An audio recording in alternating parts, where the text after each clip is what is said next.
नमस्कार दोस्तों, आपका स्वागत है। आज की जो कहानी है वो जेसन नाम के एक इंसान की कहानी है। ये हमें बहुत कुछ सिखाने वाली है दोस्तों। एक सच्ची घटना है। जेसन हमसे ये कहते हैं कि उनके जीवन में वो और उनकी पत्नी बहुत ही अच्छी ज़िंदगी जी रहे थे। लेकिन एक बार वो स्विमिंग पूल में कुछ ऐसे खेल रहे थे, उसमें उनकी दुर्घटना हुई और उसमें उनका जो सिर था वो फर्श को इतनी ज़ोर से टकरा गया कि वो बेहोश हो गए। और जब उनको अस्पताल में लेकर जाया गया तब ये उनको इस तरीके से ब्रेन में बीमारी हो गई थी या फिर इस तरीके से उनकी दुर्घटना हुई थी, इस तरीके से उनको ज़ख्म हुआ था कि वो अंदरूनी चोट थी। और उसके वजह से उनका जो गले के नीचे का पूरा भाग है, जो हिस्सा है, जैसे गर्दन, हमारा गर्दन का नीचे, सिर का नीचे का सारा जो हिस्सा है, सारी जो बॉडी है, जो शरीर है, वो लकवा हो गया। वो पूरी तरीके से पैरालाइज हो गया। वो हाथ भी हिला नहीं पा रहे थे। वो अपने जीवन में एक बहुत ही अच्छे शेफ थे, लेकिन वो चम्मच भी उठा नहीं पा रहे थे। इतना वो चल फिर भी नहीं पा रहे थे। और जेसन अपने जीवन में बहुत ही ज़्यादा दुखी हो गए। जैसे एक पल पहले सब कुछ ठीक है और अगले ही पल सब कुछ उनका लूट गया। इस तरीके से उनका जीवन चल रहा था। व्हील चेयर में उनकी ज़िंदगी बीत रही थी और वो बहुत ही ज़्यादा दुखी थे। वो समझ नहीं पा रहे थे कि ऐसे वक्त में वो इस जीवन का किस तरीके से सामना करे। लेकिन उनकी जो पत्नी थी वो बहुत ही ज़्यादा उनको उनका देखभाल करती थी और वो अच्छे से करती थी। वो अपने पति को भी बहुत ज़्यादा पॉजिटिव विचार वगैरह देने की कोशिश करती थी। जैसे इनको यही लगता था कि उसने ऐसा क्या पाप किया होगा अपने जीवन में कि ऐसे जीवन उसके जीवन में आया, ऐसे पल आए, इससे तो मरना अच्छा है वगैरह, ऐसे उसके मन में आ रहा था।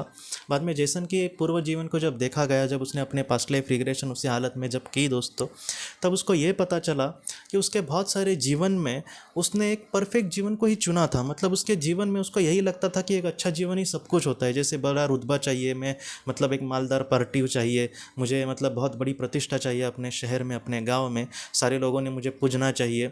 उसको यही लगता था उस कहीं ना कहीं हर एक जीवन में कि मेरे पास सब कुछ हो तो ही मैं परफेक्ट होऊंगा, नहीं तो उस जीवन को कुछ अर्थ ही नहीं। इसलिए उसकी आत्मा को ये सीखना ज़रूरी था कि बुरे परिस्थिति में या फिर प्रतिकूल परिस्थिति में भी वो कुछ अच्छा करने की कोशिश करे। तो इस वजह से उसकी आत्मा ने ऐसे जीवन का चयन किया था जहाँ पर वो दूसरों पर निर्भर रहे या फिर अपने एक बहुत ही ज़्यादा दुख भरी ज़िंदगी जिए। और बाद में जब उसकी सोलमेट जो थी या फिर उसकी जो पत्नी थी, उसके जीवन को जब उसने देखा, तब उसके पत्नी को या फिर उसकी आत्मा को पहले ही पता था कि उसके हस्बैंड के सामने क्या पल आने वाले हैं। तो ऐसे वक्त में उसने ये चयन किया कि मैं अपने हस्बैंड को बहुत ही अच्छे से संभाल लूँगी और जितना हो सके उसके अंदर पॉजिटिव विचार डालने की कोशिश करूँगी। और एक जीवन में ये भी देखा उसके पत्नी की आत्मा ने कि एक जीवन में दोस्तों जेसन जो था, उसने अपनी वाइफ की बहुत ज़्यादा सेवा की थी और इस वजह से उस आत्मा का कहीं ना कहीं ऋणानुबंध या फिर कर्मा के जो बंधन है वो छुड़ाने के लिए भी उसने इस जीवन में उसकी सेवा करने का वो चयन करके आई थी। तो इस तरीके से जीवन जो होता है वो आगे बढ़ता है। मैं आपको सच कहता हूँ, कभी कभी जो बड़े बड़े दुख है हमारे, वो किसी छोटी चीज़ की वजह से भी आता है। जैसे कुछ लोगों को रुतबा बहुत बड़ा पसंद होता है, वो कहीं पे गया उसको मान सम्मान नहीं दिया तो कुछ लोगों को बहुत बुरा लगता है। इस तरीके से हमें नहीं सोचना चाहिए दोस्तों। मैं उस परमेश्वर का एक छोटा सा बेटा हूँ, मुझे मान दे, कोई सम्मान दे, मुझे कुछ भी नहीं, बस वो ईश्वर का मुझे प्यार मिले, यही सबसे बड़ी बातें है। और मैं भी कभी मैं आपको सच कहता हूँ कि कभी कभी लोग क्यों छोटी छोटी चीज़ों के उनको मान सम्मान चाहिए होते हैं। लोग, आपको भी पता है कि कभी कभी सामने अच्छी बातें करेंगे और पीछे उसकी ही गालियाँ देंगे या फिर उसकी बुराई करेंगे। तो हमें लोगों के पीछे इस तरीके से नहीं पड़ना चाहिए। जो भी मान सम्मान है वो खुद कमाना चाहिए इंसान ने, ऐसा मुझे लगता है। और अगर ना भी दे कोई तो भी हमें उसके बारे में नहीं सोचना चाहिए। जो अच्छा इंसान है दोस्तों, वो उसको खुद सर्वशक्तिमान ईश्वर मान सम्मान देगा। तो इस तरीके से हमें अपने जीवन में आगे बढ़ना चाहिए। हमारे जीवन में जो भी बड़े बड़े दुख आते हैं उसका बहुत सारे कारण होते हैं। अगर कोई अपाहिज है, अगर कोई व्हील चेयर पर बेचारा इस तरीके से जी रहा है, तो उसकी भी कहानी जेसन जैसी ही होगी, ऐसा ज़रा भी नहीं है। बस ये एक कहानी है और इसके पीछे से जो सीख मिली या फिर उसका जो भूतकाल था वही मैं आपको समझाने की कोशिश कर रहा हूँ।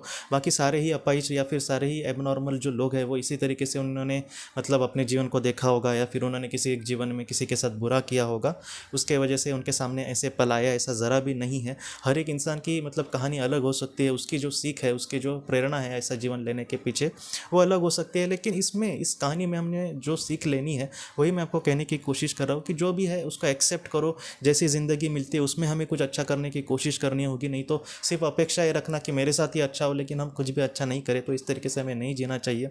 हमारी आत्मा खुद यही चाहेगी कि हम अपने कर्म अच्छे रखें और एक अच्छा आत्मा बन के एक अच्छे विवेकशीलता से हम अपने जीवन में आगे बढ़े और हमारे आत्मा का विकास करें। तो दोस्तों, हम अपनी अगली वीडियो में किसी नए विषय को लेकर मिलेंगे। तब तक आप अपने परिवार का ख्याल रखना। आपका बहुत बहुत धन्यवाद।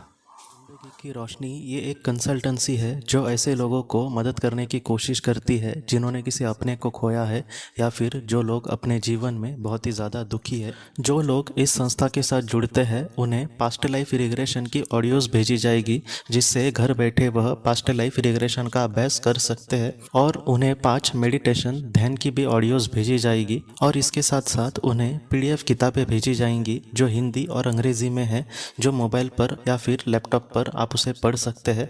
और 10 ऑडियो बुक्स भी आपको भेजी जाएंगी।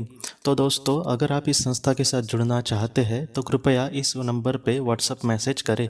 आपका बहुत बहुत धन्यवाद।